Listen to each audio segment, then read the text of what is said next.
let's say we have a curve in space being traced out by this curve, right? R of t equals x of ti plus y of tj plus z of tk.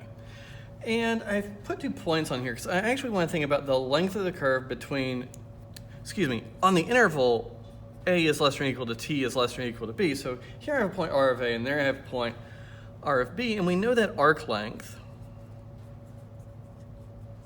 is the definite integral from a to b of v of t, the speed of t dt, right?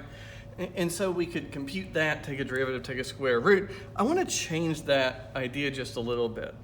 That maybe instead of just wanting one length, I want to create a function that I'm going to call s of t that finds the length of this object between a starting point, which I can still call a, and just any arbitrary value t. Well, in that same way, I would start at that t equal to a, but now I need to go to the variable t. And it will still be a speed dt, or d something, but I can't use t, right? Because I'm using t as the endpoint of my function, and I want that to be the upper bound, so I can use any variable I want, as long as it's not a t. Your author and I both tend to use the Greek letter tau as this dummy variable of integration.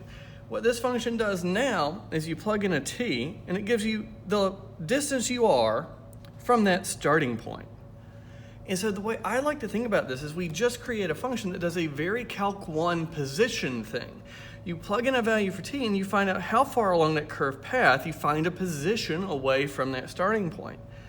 If I give you a value of t on the other side that's less than 8, order of integration will actually tell me that as a negative value, right? So positive values mean I'm going away in terms of the parameter interval from the point, kind of a positive direction, and a value of t less than a, well, that's going to come out as a negative direction. This s of t does very Calc 1 things. It's a position function.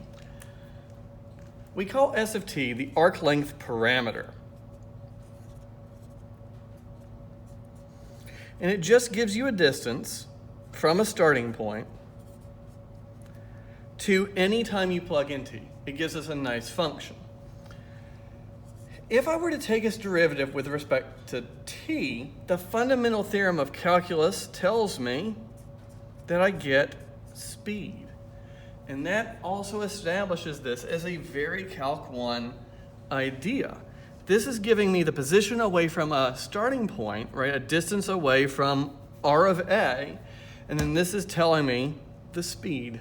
ds dt equal to speed is something that we're going to use quite a lot moving forward in the course. We're going to see ds dt's a whole lot, and we'll always be able to say, hey, that's speed.